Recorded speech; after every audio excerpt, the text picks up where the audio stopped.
جہلم سے خبر شامل کرتے ہیں۔ یہاں ڈسٹرکٹ پولیس آفیسر جہلم نے 21 رمضان المبارک یوم شہادت حضرت علی کے مرکزی جلوس کے فول پروف سیکیورٹی انتظامات۔ سید عمر عباس شاہ کی رپورٹ کے مطابق امروز Rana Tahir Rehman Khan district police officer Jhelum نے 21 رمضان المبارک یوم شہادت حضرت علی کے موقع پر جہلم شہر میں اے کیٹیگری کے جلوس کے سیکیورٹی انتظامات کا جائزہ لیا اور ہدایات جاری کی۔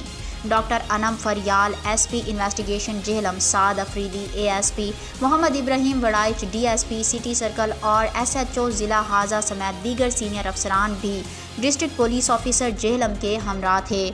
مرکزی جلوس پر جہلم پولیس کے 300 افسران و اہلکاران ڈیوٹی سر انجام دے رہے ہیں۔